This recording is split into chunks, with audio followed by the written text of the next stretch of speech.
हाँ देखिए, मेरा ख्याल है कि हर गुजरते दिन के साथ एमकेएम में निखार पैदा हो रहा है और मैं समझता हूँ कि अगर पिछले 3 दहाइयों को देखा जाए तो इन तमाम सर जिसे कहते हैं कि जबर के बावजूद एमकेएम अपनी जगह पर मौजूद है और एमकेएम के जो सेक्टर ऑफिसर्स थे, यूनिट ऑफिसर्स थे, इलेक्शन ऑफिसर्स थे, वो हर गुजरते दिन के साथ खुलना शुरू हो चुका है।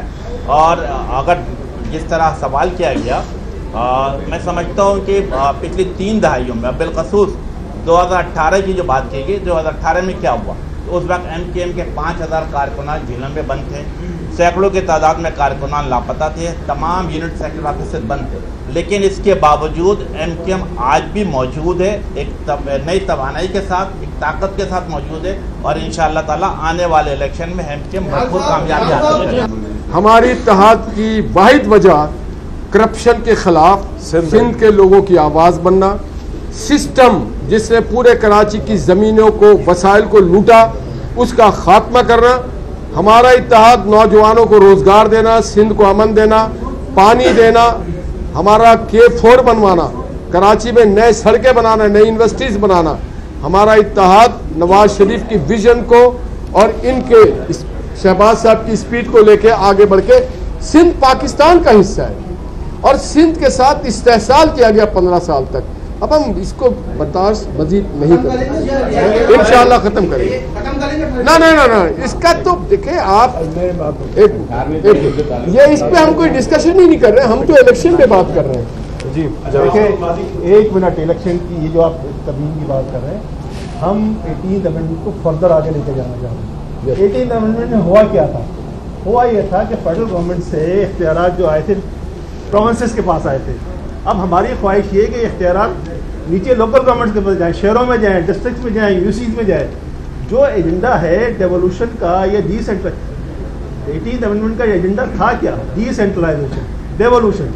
वो डेवोल्यूशन को प्रोविंसेस में नहीं रुकना चाहिए, उनको जाना चाहिए डिस्ट्रिक्ट्स में, शहरों में।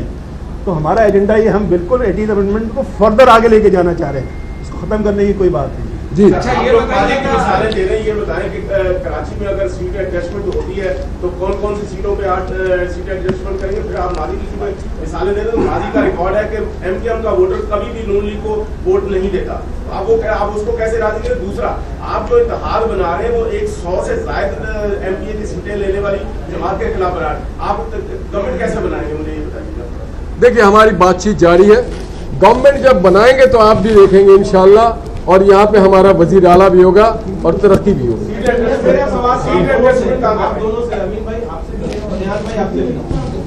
आपसे ये है कि एक तरफ हम देख रहे हैं कि आईबीपी भी सिंध के अंदर एक्टिव हो रही है, दूसरी जानिब पाकिस्तान पीपल्स पार्टी भी डिस्ट्रिक्ट सेंटर के अंदर एक्टिव हो रही है, एमकेएम के बहुत सारे लोगों से रब्ता करके उनको शामिल करने की एक सिलसिला शुरू हुआ।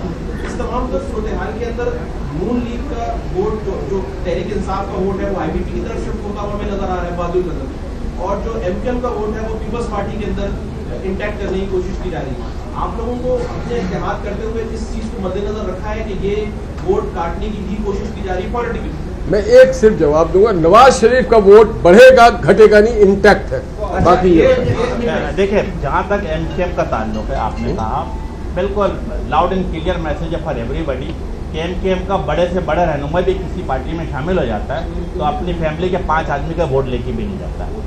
पिछले 35-40 साल का तारीख नज़र आ रही है कि जो कराची के लोग हैं, हैदराबाद के लोग हैं, या शहरी सिंध के लोग हैं, वो एमकेएम के साथ, एमकेएम के इंतखाब निशान पतंग के साथ खड़े हैं, एमकेएम के झंडे के साथ खड़े, एमकेएम के नाम के साथ खड़े हैं। हर गुजरते दिन के साथ एमकेएम में बेहतरी आ। अच्छा, ये बताइएगा कि आपकी इस इत्तेहाद के बाद पीपल्स पार्टी के रहनुमाओं का ये कहना है कि इस इत्तेहाद से एमकेएम को ज़बरदस्त नुकसान पहुँचेगा, कोई फायदा नहीं पहुँचेगा, और दूसरा ये कि जीटीए आपके इस बड़े इत्तेहाद का हिस्सा बनने के लिए अभी तक तैयार नहीं है, क्या वजह है? देखिए, मेरा ख्याल है कि माजी में भी इस तरह की बातें होती रही हैं, लेकिन मैंने जिस तरह मिसाल दी कि पिछले 30 साल की हिस्ट्री उठा के देखें, एमकेएम की कोशिशों काबिशों की बदौलत 3 दफ़ा चीफ मिनिस्टरशिप एमकेएम और उनके इत्तेहादियों को मिली। इंशाअल्लाह ताला आने वाले वक्त में भी आप देखेंगे 8 फरवरी को जब इलेक्शन होगा, बैलेट बॉक्स से जो बैलेट बरामद होगा, इंशाअल्लाह ताला शहरी सिंध से पतंग बरामद होगा इंशाअल्लाह ताला। ये आने वाले वज़ीर आला भी एमकेएम पाकिस्तान के